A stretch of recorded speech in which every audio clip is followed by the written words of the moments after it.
Kag sa numero 1 sa mga balita subong adlaw, mga estudyante kag empleyado sa University of Negros Occidental Recollet sa UNOR ang ginpapauli kay nasang udto. Ini matapos may nakit-an nga bala nga may upod nga note nga may nakasulat nga pagpamahog mismo sa sulod school campus. Makita sa sini nga video ang pagwa sa mga estudyante sa University of Negros Occidental Recollet pasado alas 11 kay nasang aga. Pati mga salakyan nagpilahay sa pagsugat sa mga estudyante.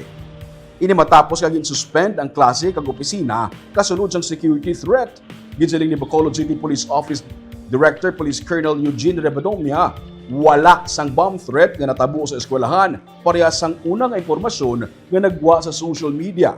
Suno sa iya ang pag-suspend sang klase, ang bangod sa gin-report sa security office sang eskwelahan sa PNP nga may nakit-an nga bala sa hagdanan sang senior high school building.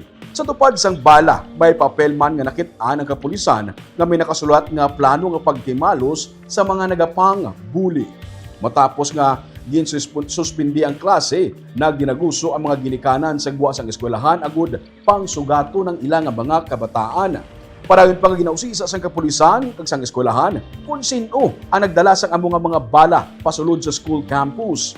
Sa isa naman ka statement, nagpasiguro naman si Bacolod City Mayor Greg Gasataya nga wala sang physical violence nga natabo sa nasambit nga eskwelahan kag nagapangabay man ini sa publiko nga mangin kalmado kag siguraduhon nga insakto ang mga impormasyon ilabi na sa tingod nga kaangay sini. Samtang may isa naman ka mensahe nga nagalapta online mayangot sa plano nga pagpanggamo sa mga eskwelahan sa Bacolod kag sa isla sang Negros.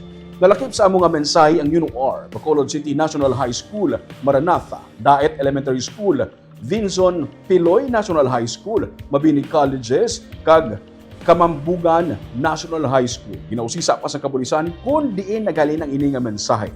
Ang persona nga nagpadala sa sini nga mensahe ang sarang makasuhan kag mapreso.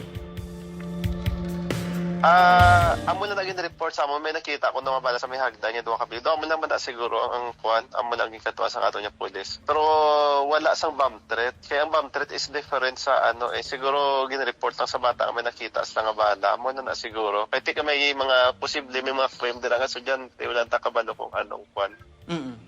Sige. Pero bomb threat kay pamangkot mo abi sir kung may bomb threat. So tama ang sabat namo niya wala.